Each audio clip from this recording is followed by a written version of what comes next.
నమస్తే, welcome to Mega 9 of the record. This is Tejaswi.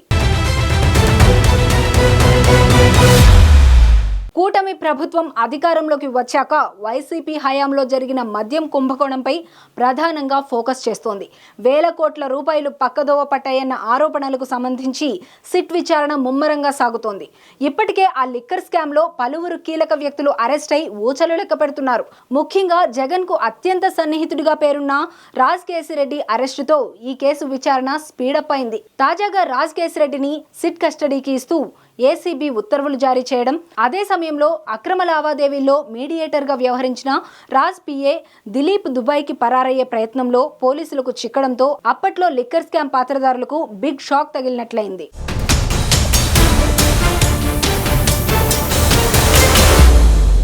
AP liquor scam కేసులో కర్త, కర్మ, క్రియగా వ్యవహరించిన కీలక నిందితుడు కేసిరెడ్డి రాజశేఖర్ రెడ్డి అలియాజ్ రాజ్ కేసిరెడ్డికి బిగ్ షాక్ తగిలింది. రాజ్ కేసిరెడ్డిని వారం రోజుల పాటు సిట్ కస్టడీకి అనుమతిస్తూ ఏసీబీ కోర్టు ఉత్తర్వులు జారీ చేసింది. 7 రోజుల పాటు అతన్ని విచారించేందుకు కోర్టు అనుమతి ఇచ్చింది. ప్రతిరోజు ఉదయం 8 గంటల నుంచి సాయంత్రం 6 గంటల వరకు రాజ్ కేసిరెడ్డి విచారణకు న్యాయస్థానం అంగీకారం తెలిపింది. ఈ విచారణ ద్వారా రాజ్ కేసిరెడ్డి వెనుక ఉన్న సూత్రధారుల వివరాలను రాబట్టాలని సిట్ అధికారులు చూస్తున్నారు.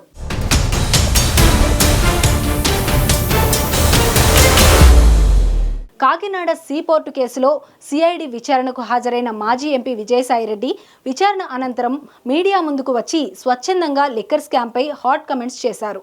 లిక్కర్ స్కామ్పై తనను అడిగితే చాలా విషయాలు చెబుతానంటూ ఎవరికీ తెలియని రాజ్ కేసిరెడ్డిని ఆ కేసులో ఫోకస్ చేశారు. విజయసాయిరెడ్డి ఆరోపణలతో ప్రభుత్వానికి కూడా ఓ అస్త్రం లభించినట్లయిందని అంటున్నారు.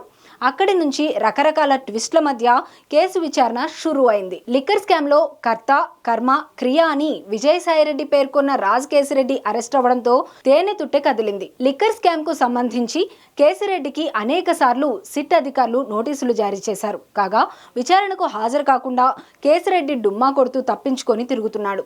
ఈ క్రమంలో అతను దుబాయ్ నుంచి హైదరాబాద్ కు వస్తున్నట్లు తెలుసుకున్న పోలీసులు శంషాబాద్ ఎయిర్పోర్ట్ లోనే అతన్ని అదుపులోకి తీసుకున్నారు.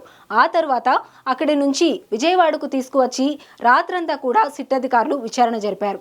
ఆపై తెల్లారి కూడా మరోసారి కేసిరెడ్డిని విచారించిన సిట్ అధికారులు ఈ సందర్భంగా కీలక సమాచారం రాబట్టారంట.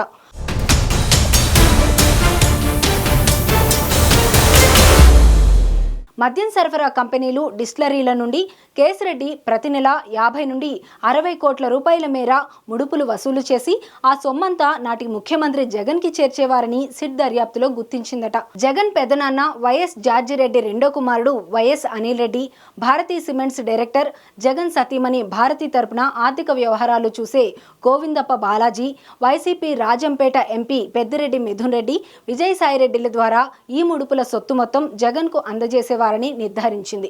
ముడుపులు కొల్లగొట్టేందుకు వీలుగా YCP MP Mithun Reddy, Vijayasai Reddy, APSBCL మాజీ ఎండీ వాసుదేవరెడ్డి, ప్రత్యేకాధికారి సత్యప్రసాద్ తదితరులతో కలిసి నూతన మద్యం పాలసీ రూపకల్పన దగ్గర నుంచి ముడుపుల వసూలు వరకు ప్రతి దశలోనూ రాజ్ కేసిరెడ్డి కీలకంగా వ్యవహరించినట్లు ఇప్పటికే సిట్ తేల్చింది. ఈ కేసులో సేకరించిన పలు ఆధారాలు మాజీ ఎంపీ విజయసాయిరెడ్డి, ఎంపీ మిథున్ రెడ్డిలు ఇప్పటికే విచారణలో చెప్పిన సమాచారంతో సిట్ అధికారులు అరెస్టు తర్వాత రాజ్ కేసిరెడ్డిని ప్రశ్నలు అడిగినట్లు తెలుస్తోంది. అయితే తొలుత అధికారులకు కేసిరెడ్డి సహకరించలేదని తెలుస్తోంది. రెండో విడత విచారణలో కొన్ని ఆధారాలతో సిట్ అధికారులు ప్రశ్నించగా కొన్నింటికి సమాధానాలు చెప్పగా మరికొన్నింటికి తనకు సంబంధం లేదని కప్పదాటు సమాధానాలు చెప్పాడంట. సిట్ విచారణ అనంతరం విజయవాడ ప్రభుత్వాసుపత్రిలో కేసిరెడ్డి వైద్య పరీక్షల అనంతరం కోర్టులో హాజరుపరిచారు. కేసిరెడ్డికి 14 రోజుల పాటు రిమాండ్ విధించింది కోర్టు.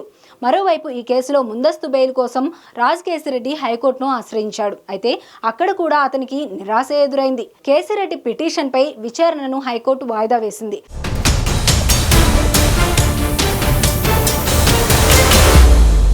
మరోవైపు మద్యం కుంభకోణంలో మరో సంచలన పరిణామం చోటు చేసుకుంది.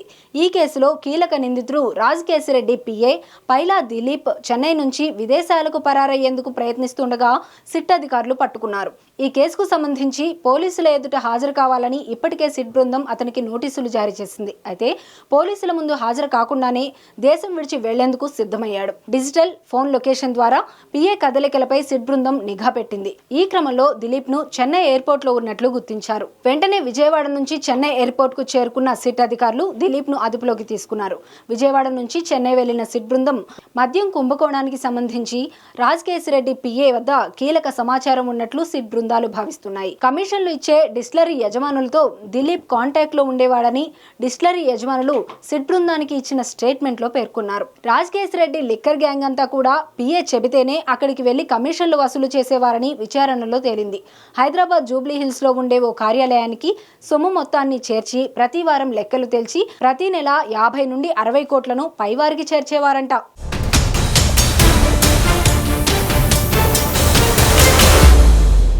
డిస్టిలరీ యజమానులకు ఏపీ బేవరేజ్ కార్పొరేషన్ ఎంత ఇండెంట్ ఇచ్చేది, ఆ ఇండెంట్ నుంచి ఎంత కమిషన్ రావాలో దిలీప్ ఫోన్ చేసి చెబితేనే వారు కమిషన్ మొత్తాన్ని తీసుకొచ్చి ఇచ్చేవారంట. రాజకేశిరెడ్డి డిస్టిలరీల యాజమాన్యాల మధ్య అనుసంధానకర్తగా ఉన్న పైలా దిలీప్ ను అదుపులోకి తీసుకుంటే కీలక సమాచారం బయటపడే అవకాశం ఉందని సిట్ అధికారులు భావిస్తున్నారు. ఆ క్రమంలో దిలీప్ కాల్ డేటాపై సిట్ సమాచారం సేకరించింది. దిలీప్ ఎక్కడుంటాడు, అతని కదలికలపై నిఘా పెట్టి సిట్ అధికారులు మారు పేరుతో టికెట్ కొని చెన్నై నుంచి దుబాయ్ వెళ్లాలని ప్రయత్నించినట్లు గుర్తించి చెన్నై ఎయిర్పోర్ట్లో అదుపులోకి తీసుకున్నారు. దిలీప్ అరెస్ట్ తాజాగా రాజకేశిరెడ్డిని సిట్ కస్టడీకి అనుమతించడంతో వైసీపీలో మరిన్ని పెద్ద తలకాయల భాగోతాలు బయటపడటం ఖాయమంటున్నారు.